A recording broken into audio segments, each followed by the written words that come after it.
سلام و درود به پایان هموطنان عزیز. امروز من خواستم برای بچم یک داروی هست همون را بگیرم که او را فقط همون دختری که در او ثبت نام کردگی همون اجازه داره که این دارو را برای تو بتیه ریتسپشن. وقتی ریتسپشن بتید این دارو بپلای، یعنی که در آلمان تمام داروهای کودکا بپلای، چند سومه که باشه تمام داروهای کودک بپلای. خب مهم اینجا برای دیگر چی خواستم من صحبت بکنم. بعداً ما اپتک رفتم پرسیدم که در اپتک گفتن نه واقعا ما به ریتسپ دادن نمیتونیم. بعداً آمدم از پای کار باری خدا نزد یک بالینسه گذاشتم که الان در همون بالینسه من قرار دارم. در آمدم گفتم خب قانون است، اما یک بار میدونم میپرسم به کودک به یگان چیز به страховой карта به یگان چیز یا فیزیشون карта میگن. آمدم داخل شدم، انتظار شدم تا یک جوان پیشم آمد. بعداً من قضیه را فهمیدم که ما روز 14 دختری کودکی ما میآید. تا اون مهلت ما احتیاج به دارو داریم. باید چیکار کنیم؟ کودک ما باید بگیرم بیارم یا اینکه چی توصیه شما میتید؟ باید یگان راه حلش باشه. اونا میدونین چیکار کرده؟ اونا گفتن تا روز 14 ما برای تو دارو میتیم. 14 کشید نزد همو دخترت بره. گپ در اینجا است که از ما فامیلیا و نام بچه ما نپرسیدن، ای ما یگان ادرس نپرسیدن، فقط به سخن ما باور کردن. اگرچه در آلمان قانون به نهایت سخت رعایت کرده می شود از دیگر دولت ها، از تمام دولت ها در آلمان این را همه میدونن که قانون به حد سخت رعایت کرده می شود، اما انسانیت از قانون بالاتر است. انسانیت از قانون بالاتر است. برای ما بیپل این همی داروها را تا روز 14 دادن.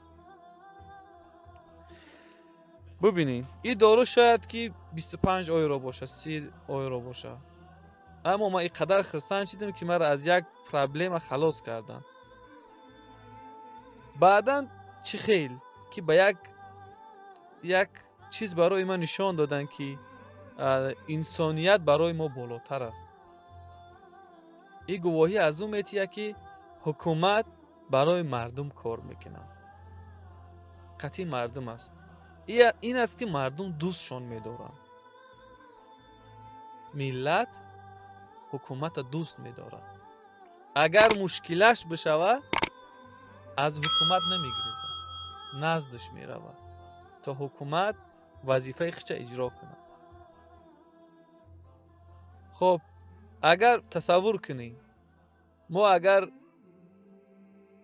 چی مشکله وزبین ما نغلطه نزد یگان دختر نمیریم، باشد که دخترای ما را عدل انصاف داشته باشن.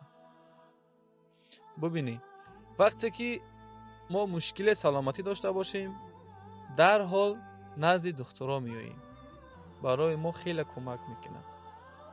اگر ما مشکل حقوقی داشته باشیم نزد پلیس میریم، نه اینکه از پلیس بگریزیم. وقتی که ما در یک مشکلیم پلیس هم میبینیم خیلی خرسند میشیم، دوام پیشش میریم تا این قضیه را برای او بگیم او ما را کمک بکنه، نه اینکه پلیس را ببینیم بگریزیم. ما یک مثل داریم، در یک مثل یا یک زنبور مثل داریم با تاجیکی که میگه خداوند گرفتاری ملیسه و بالینسه نکنه. اما در آلمان عکس حال است. اگر چی مشکلیت آمد، اگر سلامتی مشکل باشه نزد دکتر بره، و اگر حقوقی باشه 100% مطمئن باش نزد پلیس بره، قضیه را حل میکنی. آیا منطقی نیست که از این گونه حکومت با جان و دل و روح حمایت کنی، دوست بداری؟ حکومتی که برای تو است، نه تو برای حکومت. خداوند باشد که هر چیز زودتر حکومت‌های ما را برای مردم بگرداند، نه اینکه مردم را برای حکومت‌ها. باشد که حکومت در خدمت مردم باشند، به مثل اروپا، به مثل آلمان، نه اینکه مردم در خدمت حکومت. با امیدی یک روز خوب و خرسندی. خدا حافظ.